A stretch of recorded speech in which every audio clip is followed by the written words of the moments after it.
Օգոստոսի 1-ի դրությամբ Հայաստանում պաշտոնապես աշխատանք է փնտրում 87,300 մարդ, սա կազմում է ամբողջ բնակչության 6,6%-ը, ինչը շատ մասնագետների գնահատմամբ արդեն իսկ մտահոգիչ թիվ է։ Եվ սա դեռ պաշտոնական տվյալներն են։ Իրական գործազրկության մակարդակը ավելի բարձր է, քան պաշտոնական գործազրկության մակարդակը հարցման պահին։ Տվյալ անձը հայտարարում է, որ ինքը հարցումից 4 շաբաթ առաջ չի ունեցել հիմնական աշխատանք, փնտրում է աշխատանք եւ պատրաստ է առաջիկա 2 շաբաթում անցնելու աշխատանքի, նա համարվում է գործազուրկ։ Համաձայն վիճակագրության Հայաստանում գործազրկությունը 2009-ին հասել է ամենաբարձր ցուցանիշին եւ միայն 2010-ի մայիսին գործազրկության մակարդակը սկսել է կայունանալ, ապա անկում ապրել։ Տարեսկզբից օգոստոսի 1-ի դրությամբ աշխատանք են տեղավորել 6493 աշխատանք փնտրողի,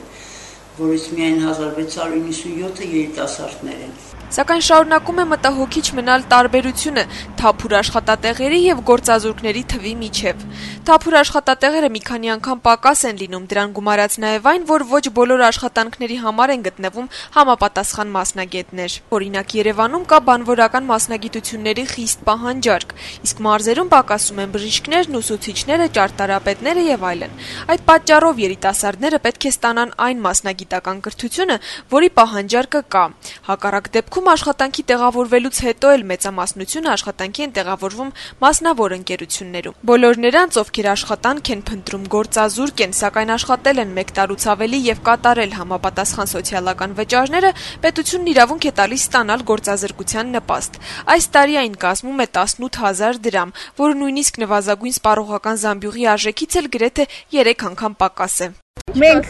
թարք Աստծո որ աշխատում ենք, որ մենք աշխատում ենք դրանից ինչ։ Սիմվոլիկ բավարարում է։ Հոգեպես։ Փորձում եք նոր աշխատանք փնտրել։ Գիտեք, յուրահատուկ մասնագիտության տեր ենք, դժվար որ կարողանանք նոր երաժիշտներ, որ կլասիկ երաժշտության դարը չէ այսօրվա օրով։ Չունեմ։ Փորձում եք փնտրել։ Ինչ ոչ մեկը չի վերցնում, մեծ է մարդը։ Որտեղ գնում ենք, ասում ենք մենք ձեզ կզանգենք։ Ու չեն զանգում։ Այսինքն գործ չկա էլի մեծ, սահմանափակ է։ Ես չէի ուզենա ընդհանրապես խոսալ այդ հարցի շուրջը, որտեղ սիրտս առողջ չի էլի, կարող է վատ վերջանա պետք։ Ցավոտ մի հարցի մասին խոսեցիք, որ ես ուզվեցի։ Ես արդեն 6 տարի գործազուրկ եմ, մանկավարժ եմ։ Նույնը ամուսնուս է վերաբերվում, տանը նստած է։ Եվ այսպես չեմ իմանում, մենք կարող ենք ապրել այս երկրում, թե շուտով կլքենք այն։ Իսկ ես ձեզ ասեմ, ով գնում էր, ես լաց էի լինում, հիմա ես պատրաստ եմ գնալու։ Եվ ինչու անհարմար է ասել, հացի խնդիր է առաջացել։ Որպես նկարիչ կասեմ շատ վատ վիճակ է Հայաստանում։ Աշխատանք գտնում եք հիմնականում այստեղ նկարելով, վաճառելով, այսինքն ինչ-որ կոնկրետ տեղ։ Դե սա չի կարելի համարել ապրել, դե նենց գոյատևել էլի կարելի է համարել։ Երիտասարդ եք, փորձել եք փնտրել, ինչ-որ տեղեր դիմել եք, չեք դիմել։ Շատ ընկերություններ, կազմակերպություններ եմ աշխատել, գործակցել, բայց ես Հայաստանում հեռանկար չեմ տեսնում, էլի,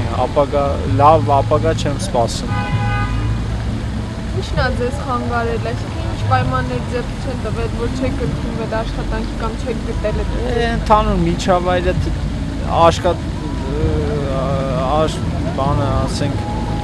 աշխատավարձը եւ մնացած այլ հարցեր է։